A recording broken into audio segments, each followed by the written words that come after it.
there's this element here where, and earlier I said they're predictable and consistent. So you can almost know that if every holiday event someone makes a body comment or someone makes a trans comment, you can prepare yourself for that. And that's the preparation. And you and your partner can sit down and say, what are we going to do in this moment? Especially, many parents tackle this. What are we going to do in front of our kids? And that, William, is that fifth step in my book, the vault. So in my book, it's the vault method. There's 5 steps to help you and your partner get on the same team and have that better relationship. And I really walk couples through of identifying who you are, what you bring into the relationship, who your mother-in-law is, and what she brings into this dynamic. Welcome to Hacking Your ADHD. I'm your host, William Kerb, and I have ADHD. On this podcast, I dig into the tools, tactics, and best practices to help you work with your ADHD brain. Hey team, today I'm talking with Dr. Tracy Dalgleish, a clinical psychologist, couples therapist, and author of You, Your Husband, and His Mother. She has spent almost 2 decades helping couples get unstuck from repeating the same old arguments and start building relationships that actually work in real life. She also runs her own podcast, Dear Dr. Tracy.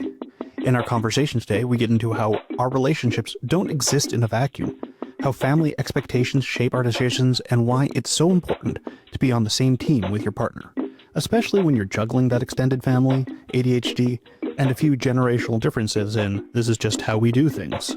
We also get into setting value-based boundaries, navigating conflict without turning it into a blame game, and using moments to rebuild connection when everything feels off balance.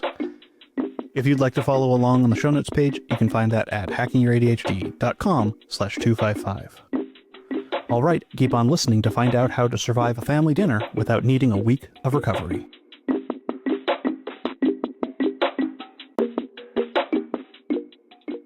right, well, it's so great to have you here with us, and I'm really interested in this topic because I feel like I actually never seen this explored before, this idea of dealing with this relationship outside of your own, but I feel like it's going to be something that a lot of people deal with. So, but before we get into any of that, can you tell me a little bit about yourself and how you got into doing this? Yeah, absolutely. And William, let me just pause to say thank you so much for inviting me into your community and for getting to have this conversation with you. So I have been working with couples for nearly 20 years through either doing research or sitting in front of people, whether someone comes for couples therapy or individual therapy. And I can confidently say that all people show up into my therapy room wanting to be on the same page, wanting to feel connected, and wanting to be able to communicate with their partners. That is our big goal. And one of those top things that comes up in this conversation is the desire to have really good relationships with extended family members. And it, through the years, and truly across culture, religion, across 10 years, across countries, I've worked with people all over the world who have come to me saying, I don't know how to navigate this struggle. I don't know how to feel like we're on the same team and deal with this in-law or this extended family member. And we can talk more about why the book specifically is called You, Your Husband, and His Mother. But it's such this common struggle. And so writing this resource, William, was really about giving people this tool at home so they can do exactly what I do with people in my therapy room. And I can tell you those 5 steps, they're so powerful. And I've seen couples come out of it, feel like they're more on the same page. They're having those family visits where they're not having to cringe and bear it, and they're not getting into so many arguments with their partner. It's just been really cool to see how this system works for people. Yeah, I feel like, because oftentimes we think about our relationship as, just this one-on-one thing, but we don't live in a vacuum. There's all the other people that are in your life, friends, family, and beyond that as well. Yeah. And here's the other piece too. The question I often ask is, do you marry your partner or do you marry their family? And it's an interesting conundrum because most people show up saying, and I'll actually say all people show up to do this work with me saying, I didn't get married to have this conflict with his family or with her family, because we desire to have connection with people. We want to be known and seen. We don't want to get stuck in those really hard disagreements.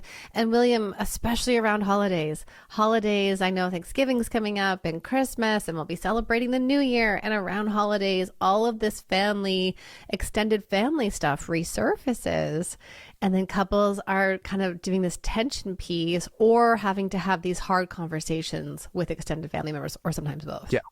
I know in our household, we have agreed that we are never hosting Thanksgiving again because of the tension that like not the day itself, but the preparation, getting the tension is just really rough on everyone in our family. So we're just not going to do that anymore. And I do see more people making that decision. And there's an element in here where we're saying our family relationships don't have to be. So for people listening, I'm putting one hand on top of one finger. Oftentimes what we do is we balance a relationship. It's hinged on one thing. And what happens with that one thing? It's Thanksgiving for some people, it's Christmas for others. And they you have to come on this day and we have to all be together. And when you balance something like this, that relationship is wobbly, it's precarious. And instead, families today are saying our definition of family doesn't hinge on this one family event. We can have relationships all throughout the year. We don't want to go through this stress of having to drive 8 hours, having to pack up the 3-month-old, driving 8 hours in the snowstorm and being there for Christmas dinner because, quote unquote, that's just what you do. People are choosing differently today. Yeah, it is really funny when you look back on things that the have tos and shoulds, and you're like, oh, we can do this differently. I mean, this is something my wife and I have always done with our wedding anniversary, which is, in early December, and often not a good time for us to go out to do places. And so we're like, we'll just do this in the spring or something. And it's fine. We don't have to do it the way that it's supposed to be done. We can do what makes most sense for us. Oh, I love that. That's that flexibility. It's the first step in my vault method. So I wrote this book with 5 steps. And that first step is really about you and your partner prioritizing what is most important to you. So then you get to decide from there. And that's often this challenge that we get stuck in our relationships, William, is that people do this, I want it this way, but it's not connected to what really matters to you. So I remember working with one couple where he says, we always go to mom and dad's for espressos and biscotti on Sunday evening. And she now they have a 3-month-old and another child. And she's saying, well, I need to get home for bedtime. I need to prepare for the work week. That's just not possible for me. It's too stressful. And oftentimes people have been ruled, I'm going to use quotation marks, ruled by what's morally right, rather than tapping into our values and what really matters to us. Yeah, it's often funny too when we do the moral aspect of things. It's not truly moral. It's just we're placing so much idea of what our worth is based on if we're following through on these things that we think are important. That you should, that you'll be enough, you'll be labeled as enough, that you're important, that you matter if you do X, Y, Z. And instead saying, well, hang on, what if I start from this place of worthiness and then I get to decide? Am I going to spend every night cleaning the dishes to make sure my kitchen is spotless? Well, maybe that's not so important to me, but it has nothing to do with whether we're a good housekeeper or a good, partner or managing our household the right way. Oh God, managing things the right way. That's a big topic in itself. I know. And it's also where couples bump up against each other because, of course, you bring in 2 histories and your 2 different family systems. And that's why this book, your husband and his mother, that's why this book is so important, because we don't know how to have those conversations to get on the same page and to say, okay, wait, hang on. There's this obligation over on my side of the family, and on the other side of the family, that doesn't look that way. How do we do this together? How do we actually have these conversations? And is it about us talking about Thanksgiving and the Christmas holidays? Or are we even having a conversation around, why do we want the kitchen clean every night? Why do I feel this anger surging through my body when you leave your mug beside the sink? those are the conversations we want to dig into, and we often struggle to do that. Yeah, and I can especially see this through the lens of, especially with this topic with his mother and stuff, where especially with like the household chores, where I've talked with my wife, like I help clean the house for all these things, and I don't get credit. Like her mother will, or when her mom comes by, she's like, "Oh, you've done such a good job cleaning the house." I'm like, I spent 3 hours cleaning, but I also know if the house was messy, I wouldn't get blamed either. Interesting. Yeah. Right. It's tricky. So the piece here, so just for listeners to understand, the reason why the book is called Your Husband and His Mother is because across all relationships, we do see tensions with family members, and that's normal. Let's really contextualize. This doesn't make you a bad family. It means you're human, and this is what happens when you're all different people. And there's a special dynamic that happens between a wife and his mother. So a wife and her mother-in-law. And it's tricky because for some people, there's role changes.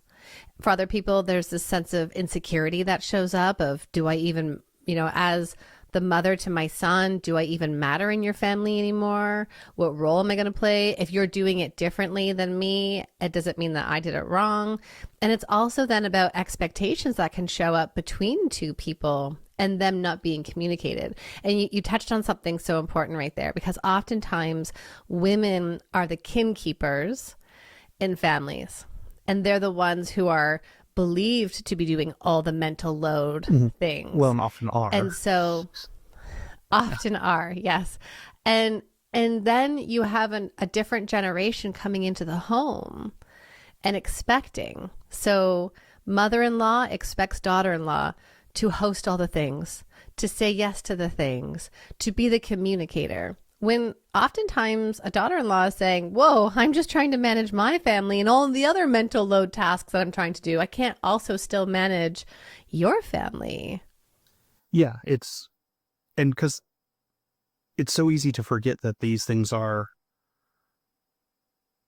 not explicitly stated often.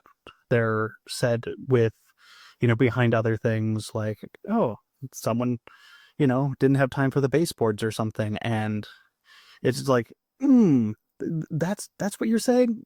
I don't, I love that you've brought this up, because it's the death by 1,000 paper cuts analogy, where when you take it in isolation, that one comment, it's just a comment.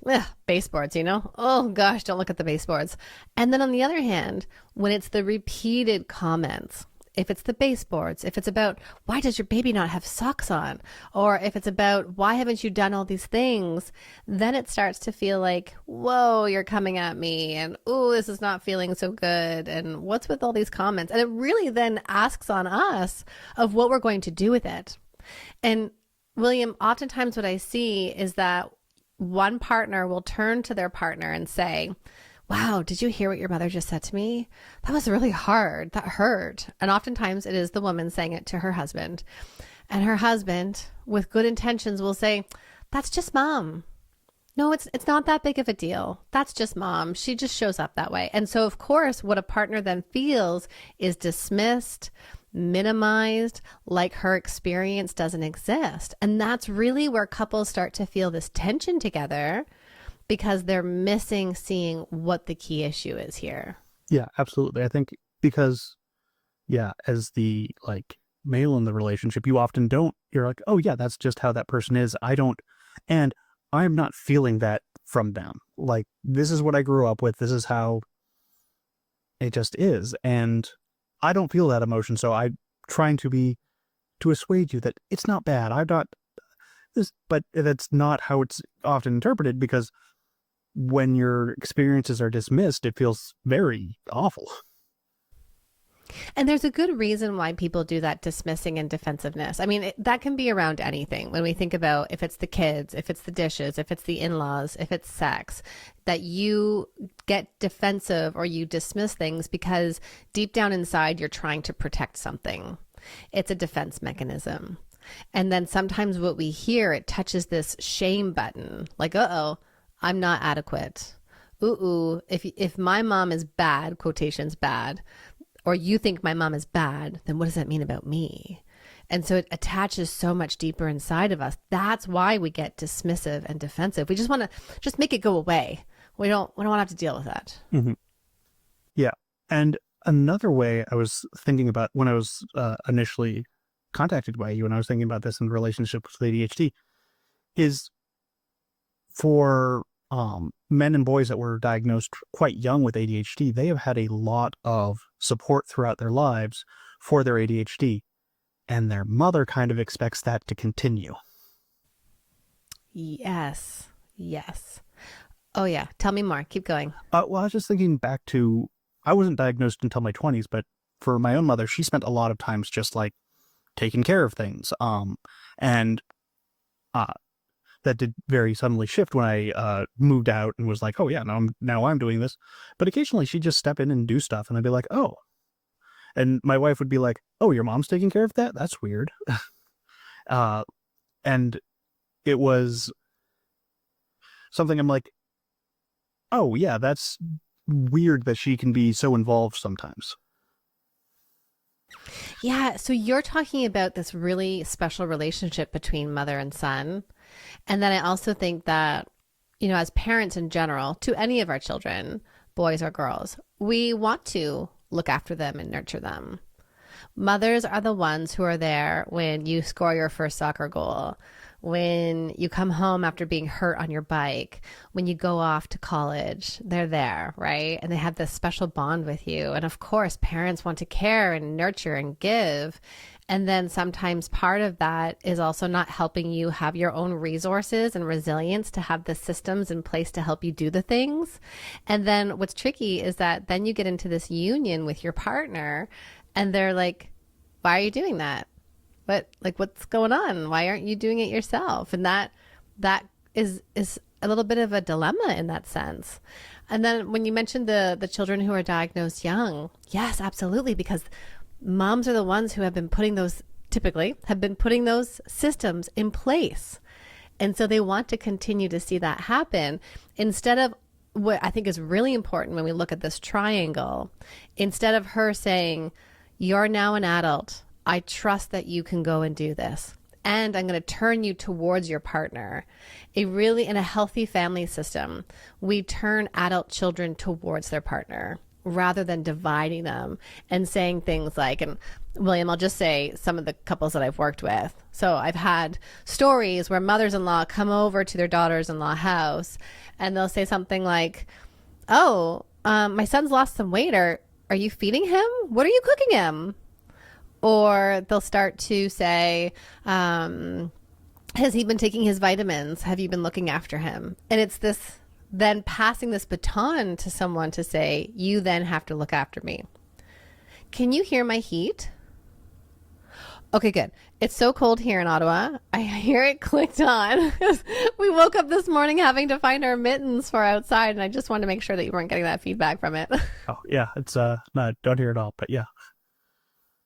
Yeah, I do think and that's, having that kind of relationship where someone is taking care of the other one can be something that often falls into a neurodivergent relationship where if one person doesn't have ADHD, or even if, both partners are ADHD, you'll still often see one partner being like, well, I'm taking care of all these things. And that's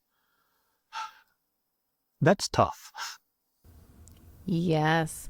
Yeah. And so I also then think of some of the common things that show up for couples. I'll hear from women, particularly, of, I told him to go and contact his mom and make plans for the holidays, and he didn't. Or he was so focused on the work project, but then didn't come and check with me about the family project that we're trying to do and the family plans around Thanksgiving.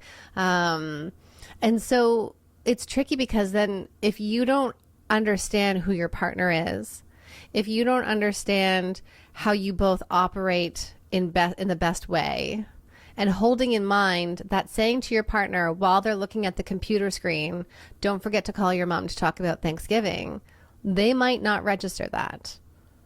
And then that task isn't in their system, right? Their system of how they're going to do things and how they're going to execute it, it's not in that. So then a week later, she comes back and says, why didn't you call your mom? And if she doesn't understand that these are part of the ADHD presentation, then how it often, what I hear from my clients, they'll say, he doesn't care about me. He doesn't think about me. And it becomes this really personal experience rather than saying, okay, wait, hang on. I hear it's hitting a wound for you. And I bet that wound has been with you for a really long time. And we're going to come back to that. But first, let's just put that back to your partner and hold in mind, who is he? What do we know about him? How did we communicate this? How did you two come together and look at your plan for the week and set up those systems to do that so it could actually take place?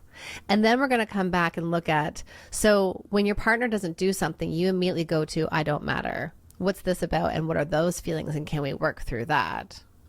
Yeah. And so often is the thing that's caused the ripple is not the first thing. Like we talked the death by 1,000 cuts. It's the little thing at the end where you're just like, really, this is how things are going to be? Yes. Oh, yes. And then also too, so I always say to couples, it's not you versus me. That's where people come into therapy. They say to me, Dr. Tracy, change him. He's the problem. He doesn't initiate date nights. He's not calling his mom. We haven't had sex and whatever it is. He's the problem. Change him. And I say to everybody, okay, hang on. We're going to put the problems in front of you here. I have a coffee table in my office. It's going to be right here. And it's you and me against the problem. And this framework shift is so important because then we're on the same team. We're no longer playing tennis singles. We're playing tennis doubles. Who's got the ball? Who's moving where? How do we do this together, understanding what our strengths and weaknesses are and what's coming up this week, next month, so that it's not a battle of who's right or wrong. It's more of a how do we do this as a team? Yeah, absolutely. I mean, I do the same thing with my kids as well, where we're like, hey, we want this to happen. How can we work together, especially? And I think this is doubly important with ADHD struggles because often the person with ADHD is struggling and they do want to do better. They just need better systems and, working with someone else can really help that. Mm-hmm. And sometimes if one partner doesn't have a diagnosis, I think of a lot of women who come in after having children and they're high functioning individuals. They have learned early strategies in life. They were doing all the things, top of their game.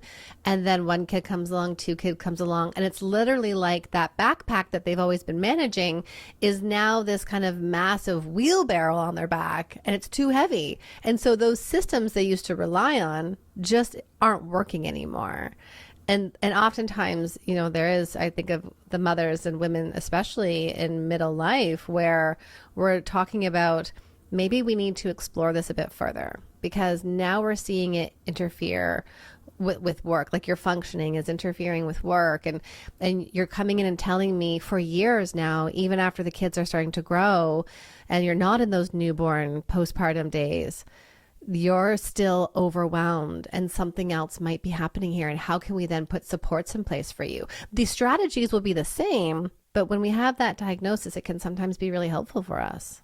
Yeah, absolutely. And this is also just resonating with some of the other conversations I've had recently with how hormones shift as your ADHD symptoms as you get older, and then burnout, and like adding all these things. You're like, even so, like you had this initial thing that like kind of set things off, but getting back to your baseline is so hard because things are different now, and even though it doesn't feel different, they are. Yes, I'm so glad you brought this into the conversation because this really is a couples piece here. This couple piece here where how do we work together when I know what I'm like and what's happening for me and how my brain works. And then I think of my partner, what's happening for them and how their brain works. And with hormonal changes, monthly changes, we're not on the same 24-hour cycle as men. And instead 28-day plus or minus. And so we're not going to be the same as we were last week and this week. And if you're in the stage where you're not going to be sleeping the days before your period arrives, then you're going to struggle. symptoms are going to be worse. It's going to be harder to concentrate. And then as you start shifting into perimenopause and menopause, again, we're tackling new seasons that really require couples to keep checking in with each other and having these conversations. And William, I really do see women coming to this point, and that's why this book is so needed right now and why this conversation is so important, because women get to this burnout point and they say, I have been managing this as best I could. I am exhausted. I am burnt out. I love your family, and I can't keep hosting Thanksgiving dinner because it takes me 2 weeks to recover, or 2 weeks to plan and 2 weeks to recover. And I've lost a month of the year and I don't want to do that anymore. Mm-hmm. Yeah. And everything else that's going on with life too that's always the thing that I'm amazed with. Like, even when I'm having everything going wrong in my personal life, there's also a bunch of other stuff going on too that I'm like, that's still happening. And I'm like looking at the news and being like, that's happening. And, there's school events and everything. Oh my goodness, school events. And then also too, even just the small moments. You and I had both said we're on the same team in this conversation. So I said it to my older kid the other day. We're all in the kitchen. We're kind of having the snack time. Like, I love the stories at snack time. So I'm hanging out in the kitchen with them, and there are some big feelings. I said, hey bud, we're on the same team. And then my little one's like, Mom, you've never told me that. Tears. And then I'm having to do the managing both emotions. And then we're like, okay, well, and it's 8 p.m. And in my mind, I want to be off the clock at 8 p.m. And then my partner's not stepping in to do bedtime, and I'm starting to get angry. And it's like, how do we put them all? And it just really is. And I share these stories, William, and this is something that I love doing, working with people, doing podcasts and presentations and talks, is that people often think couples therapists or psychologists that we've just got it all together. And I know you've had some great conversations here on the podcast who are other professionals that show up as human. And it is so powerful when I can sit with someone and say, I get it. This stage in life, this season, it's so hard, and you've got so much that you're managing. And how can we then make sure that you have this sense of resilience at home? And I know sometimes, especially as parents, we're like, okay, you know what? 2-year-old meltdowns. How do I deal with toddler bedtimes? How do I deal with toddler meltdowns? I want to do that. I need to get the solution right away. And my argument, or, when I'm on my soapbox to couples, I say, yes, and we want you to have those skills and tools and strategies. But if you and your partner can't even look at each other and be in the same room, if you're feeling so disconnected, like you're two ships passing in the night, everything is going to feel harder. You are more resilient in your physical wellness, in your mental wellness, in your ability to problem solve together when you are more connected and you feel like you're on the same team. Yeah. It's one of the funny things I've done when, maybe my wife goes off for a trip and it's all me doing stuff, and I do great. I'm like, I can do everything, but it's one of those things where I realize I'm doing really well because I know I don't have any backup, and I have to really focus in, and I am borrowing from my future self to make sure that I am on it this entire time and that we're getting everything. And so it's exhausting. And I don't have time to take off for myself. And so it's one of those things where those times I'm like, hey, even though I can manage on my own really well, I'm so thankful that I have a partner that can also step in when I need it.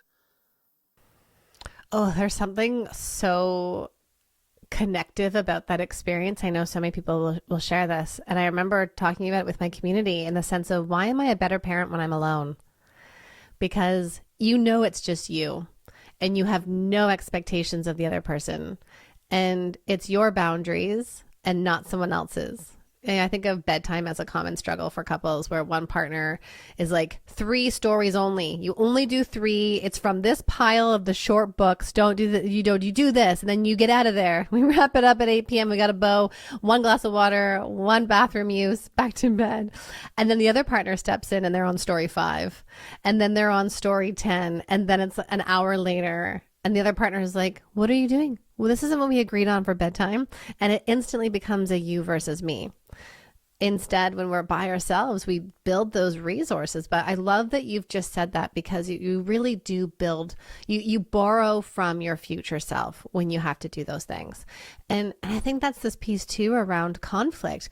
When you are in conflict constantly with your partner, you're taking away the opportunity to find and feel pleasure, play, laughter, joy. And when I say pleasure, yes, it might be in the bedroom, but it might also just be you putting on that 90s playlist and dancing together and laughing and, just feeling that sense of connection. But we lose that when we get into conflict. Yeah, absolutely. Because when you're fighting with your spouse, you're like, oh, I don't want to play a card game right now. No, in fact, I don't. I want to go over there and just look at my phone.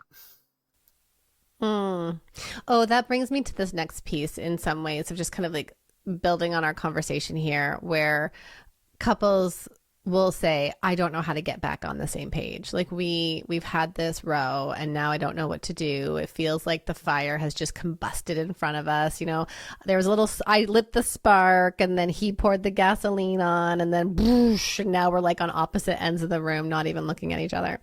And when it comes to these moments for couples, there are 3 things that you can do that are so powerful. And they also it doesn't mean that you've solved the issue, but it means you can feel close in that moment to not lose your night together. You can say, can I have a mulligan? So that's golf. Golf is like you do that one shot, you get one. I think you get one mulligan. My husband's the golfer. I'm like 9 holes max. And so, it's like, can I have the mulligan? And that's a redo. So then if you were short, you go to your partner and you say, listen, I'm so sorry. I was short earlier and I want to say it again. I came out harshly. What I really meant to say is, I'm so glad that we're in this together. Or, I'm feeling overwhelmed and I just need a little bit of extra support tonight. That's the mulligan. The second piece is going down the road of gratitude or appreciation. Even when you're putting your stake in the ground and you're like, they have to come to me first. They were the ones who got defensive. They have, no, be the bigger person. Go to your partner, put your ego to the side and say, I know we've got this hard moment here, but I'm so grateful that it's you and I in this together. Who doesn't want to hear that? We all want to hear that in some way. And then the other one that I think is really helpful for people is touch. Put your hand on their shoulder and squeeze them. Or if you walk behind them and squeeze their shoulders, grab their hand and squeeze them. That's a very connective way. It's a very soothing way to come together, to downregulate the dysregulation that you're feeling from that conflict. Those are just those 3 ways that could really disarm each other so you can come back closer, so you don't end the night in that gridlock argument. I know, one thing that my kids brought back from school is like 3 hand squeezes means I love you. And that's like a really easy, just be like, oh, like if I'm walking with, my wife or my kids and just, quick 3 hand squeezes and don't have to say anything. And it's really, especially with neurodivergence, and can be hard to talk when you're upset. So that's like a great way to be like, I'm not talking, but still here with you. Yeah, we're not going to be able to resolve everything instantly. And I do think that's the other piece of couples really creating this roadmap of each other. And you can do this for every member in your family. The roadmap of when William's upset, it doesn't work for me to come and give more words to him. But instead, I can do the 3 hand squeezes to say, hey, we're good. Don't worry. We're on the same team. I'm in this with you. And I think when we even tap into that, it touches on these core needs that we all have. And core needs are not things like, I need help with the dishes. They're not boundaries like, tell your mom we're not coming for Thanksgiving dinner. They're things about what's deeper inside of us that are attached to attachment longings. And that's, I need to know that I belong here. I need to feel connection. I need freedom and power. Power is a good thing, not a bad thing. I highlight them in one of my sections of the book because the 4th step really does help couples set those limits and boundaries so that they can be on the same team and communicate that. But in order to do this boundary piece, because of course boundaries are a hot word, it's what we talk about all the time when it comes to extended family members, when it comes to each other and our relationship, when it comes to our kids. What's the boundary really about? And that's what we need to discover to come back together. Yeah. And it's one thing I always try to remind people when we talk about boundaries is people can't break your boundaries. You're breaking them yourself because it's what you're setting up as what's acceptable. Oh, we're going there, William. I love this. It's so important because a lot of people come and say, "I set the boundary." I'll use mother-in-law again, just given the topic of our book, of my book coming out. So I set the boundary with my mother-in-law. Even my husband said it and said, "Hey, mom, don't come over unannounced. We're not going to open the door to you unannounced because, baby sleeping, maybe mom's feeding or nursing or whatever it is that she's doing. She's in the shower, she's sleeping, whatever." And when mom comes over and knocks on the door unannounced on Tuesday afternoon, and my client says, I say to my client, "So what did you do?" And she says, "Well, I let her in. She shows up on my door. She's not respecting my boundaries." And my response to her is, "You didn't respect your boundary. You didn't uphold the limit to her." And so when we make requests to people, they can do what they want, but the boundary is whether I'm going to let you in or not, because that's my choice. I can't control if she drives by and stops in the driveway. I can't control how often she knocks on my doorway, but I get to have a sense of agency and choice around what I'm willing or not willing to do in those moments when she arrives on the doorstep unannounced. Yeah. And by not holding to your side of the thing, you're telling them, well, yeah, this is actually okay. You give permission to other people. It's so interesting when we think about how we communicate with people. A lot of people will say, "Well, yeah, I told them that I didn't want to talk about ADHD or I didn't want to talk about parenting choices right now. And I gave them all the reasons why we're doing the things that we're doing." And so I'll say to clients, "Oh, so you gave permission to talk about it by listing off all of the justifications for why you're doing the thing." And that, I think, is something that we often lose touch with, is that a boundary is not about you having to over-explain yourself for your decision, your choice, or your need. Yeah, because, if someone brings up a topic, it's like, "Oh, I'm not comfortable talking about that." They keep doing it. You're like, "I'm going to have to leave the conversation." Yes. And then we can talk about self-boundaries where, you're at the Thanksgiving or Christmas dinner table and you have just your body is holding on to, because at every dinner someone brings up politics and then they bring it up and you're like, "Oh, so what are you going to do in that moment?" You can't control them. You get to choose, am I going to engage in this conversation?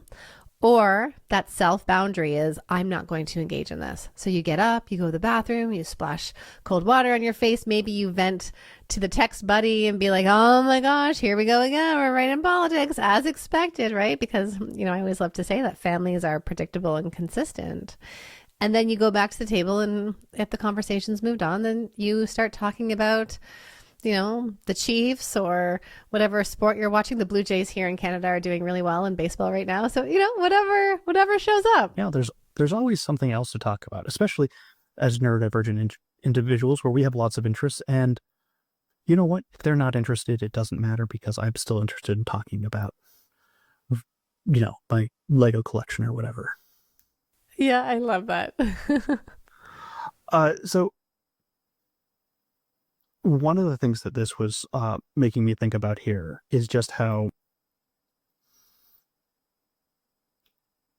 with this relationship with ADHD, it's this complication that gets added in. It's not, this is something that everyone's going to be dealing with, but you also have this just added layer. So we're talking about, we have, with the self boundaries, we have this added in aspect of, impulsivity. Even if we have I'm not going to talk about this, but you just said the one thing that triggered so many things in my head, I cannot stop.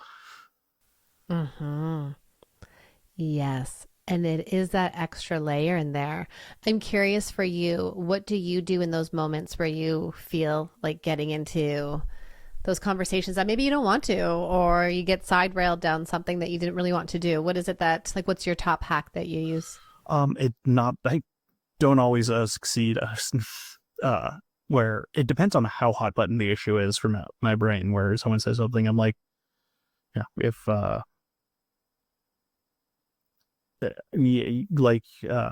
just thinking of a recent example where someone was talking to about trans rights stuff and had not an opinion I was really happy with, and I was just like, yeah, we're just not going to have that going on. Like, that's not okay. You need, like,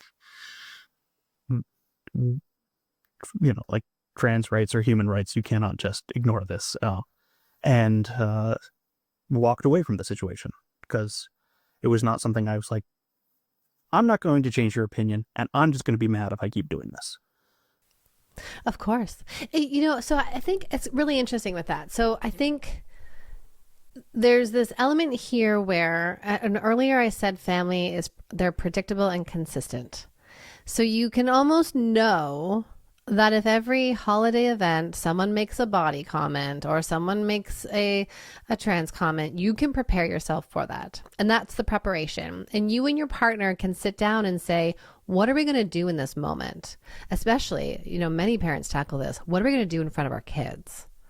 And that, William, is that fifth step in my book, the vault. So in my book, it's the vault method. There's 5 steps to help you and your partner get on the same team and have that better relationship. And I really walk couples through of identifying who you are, what you bring into the relationship, who your mother-in-law is, and what she brings into this dynamic. And I think for a lot of us, then we have to sit down ahead of time and say, how do we want to deal with this when it happens? And what things are we going to put into place to ensure we're on the same team? And also recognizing, and I know you say this here with your listeners, we're human, we're going to make mistakes. So when we leave that family event, to not rail at each other, right? So here's the example that commonly shows up in my therapy room. The family event happens, they had the plan, it didn't go as planned, they get into the car, and she's angry at her husband. You said you were going to, and then you didn't. And all of this happened, right? So you were supposed to say something when your mom criticized our kid's appearance or something like that. And then partner misses it. All of the other things that we're looking on in there. I talk a lot in the book about how our nervous systems go on autopilot when we're in the context of family systems, because that's how our bodies learn to stay safe. That's how our brains learn to survive and remain connected to caregivers as children. We repeat those patterns as we grow up. And so what we want to do after these events is also spend time first acknowledging what you both did really well. And how you had this plan, you slowed it down, you looked at what you were going to do, and it didn't come out that way. And that's okay, because now we have more information that we can learn what to do next time. But we have to come in with compassion and curiosity for each other and not criticism and contempt. Yeah. And I find one thing that's always been helpful for me is just to slow down and be like, not stew in the emotion, but be like, hey, this is how I'm feeling and this is why. This is especially helpful with my kids when I'm like, they are minutes away from like everything going wrong today because I lose my cool. And so I'm just like, hey, this is what you're doing right now is really frustrating me, and we need to figure out how we can get through this. And the first time I did this and they're like, oh, okay. I was like, oh, they had no idea that this was what was going on. And that was like a huge light bulb for me. I'm like, oh, this communication piece applies to all my relationships.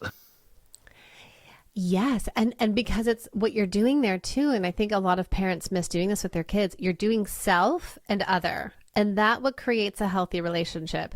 You're saying, me, Dad, William, I'm having an experience. And I'm letting you know it's not your fault. I'm not yelling at you or shaming you or blaming you. And we're not doing all that messy stuff. But we're just saying, I'm having an experience. And then the other person, in this case, your kids, can say, oh, okay, that's, good to know. Thanks for letting us know. And then we can then all figure out what we need to do next. Like, we're going to raise volume. We're going to decrease volumes. We're going to kind of maybe raise body movements, like whatever that is that's needed for everybody.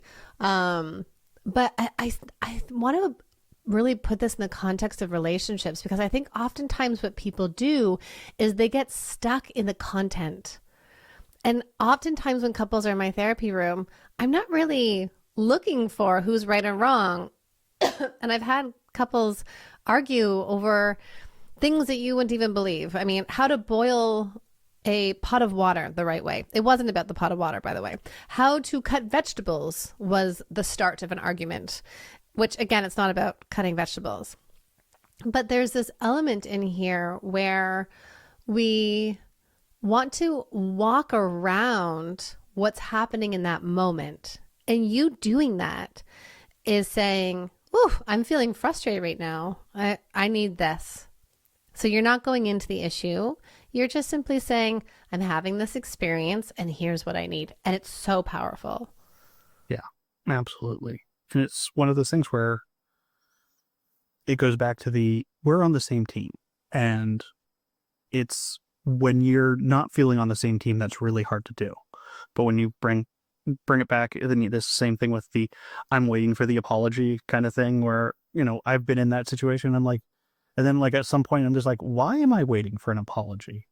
What? That's not how teams work. This is, if I'm a teammate, I'm going to help them get to it. Yes. Yeah. I'm going to initiate this and come together with them. Yeah. And it's something I always want to model to my kids is like, if I mess up with them, I apologize. It's because that's an important thing to do. Such a powerful skill. Yeah. And then also to really work on the aspect of actually apologizing and not being like, I'm sorry I made you feel that way. Or I'm sorry, but. Yeah, I'm sorry, but. Or because you did this. And it's like, no, I need to be like, it was not okay for me to say that or to yell or whatever. I'm sorry that I did that. Let's try and work it so that we won't make this happen again. Mm-hmm. That ability to come back together is such a powerful skill. And I say to people, drop your ego. It's not about you being wrong. Recognize that you're putting your relationship before your need to be right. And that will get you a long way. Yeah. All right. Well, we're coming up on time here. I was wondering if you had any final thoughts that you wanted to leave the audience with. Yeah, I'm thinking about my book coming out and just how many people struggle with this conversation. And I want people to know that this is a book that's for you to build and strengthen relationships. So whether you have a good relationship with your mother-in-law, or you are about to get married, or you're about to have a baby, or your friend is going to have a baby soon, right? We know these big milestones show up for all people in some way. And something that's so powerful is being able to have the skills and tools and awareness of this ahead of time so you and your partner can get on the same page, because that piece about you being on the same page really helps you to navigate all of the stress that's going to show up. And just remember that as long as we're coming back together and repairing, and we're not hurting each other and using vulnerability as something to weaponize against them, when we can come back together, that's just everything. Awesome. Well, thank you so much for coming on the show. I'm sure a lot of people really got a lot out of this. Thank you so much, William. And thank you for everyone who tuned in today. Thanks again to Dr. Tracy for coming on the show, and thank you for sticking with us all the way to the end. Before you go, though, let's do a quick rundown of today's top tips. 1. Work on shifting from me versus you to us versus the problem. This shift in mindset can completely change how a couple navigates conflict. By reframing the conflict, you can turn what could have been just another argument into a shared problem.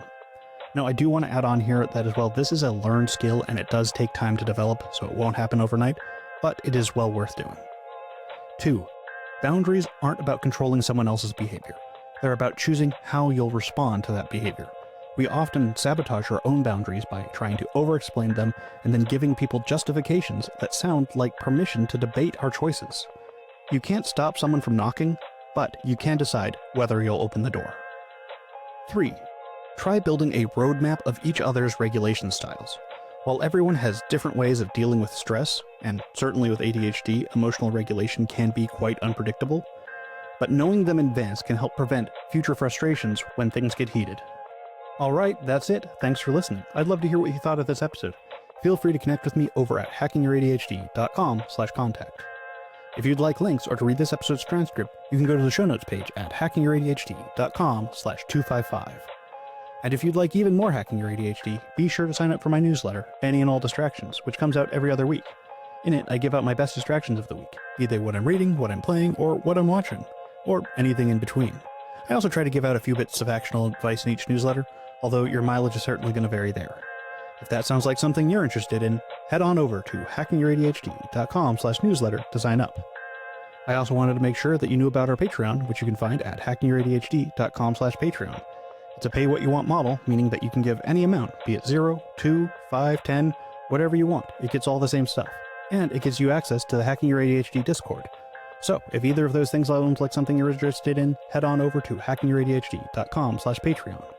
And also, don't forget to subscribe to our YouTube channel, which you can find at youtube.com/@hackingYourADHD. And finally, if you'd like another way to support the show, the best way to do so is to tell someone about the show, especially if you think a particular episode would resonate with them. Just click the share button on your podcast player. And now for your moment of dad. People with glasses may look smart, but remember, they had to fail a test to get them.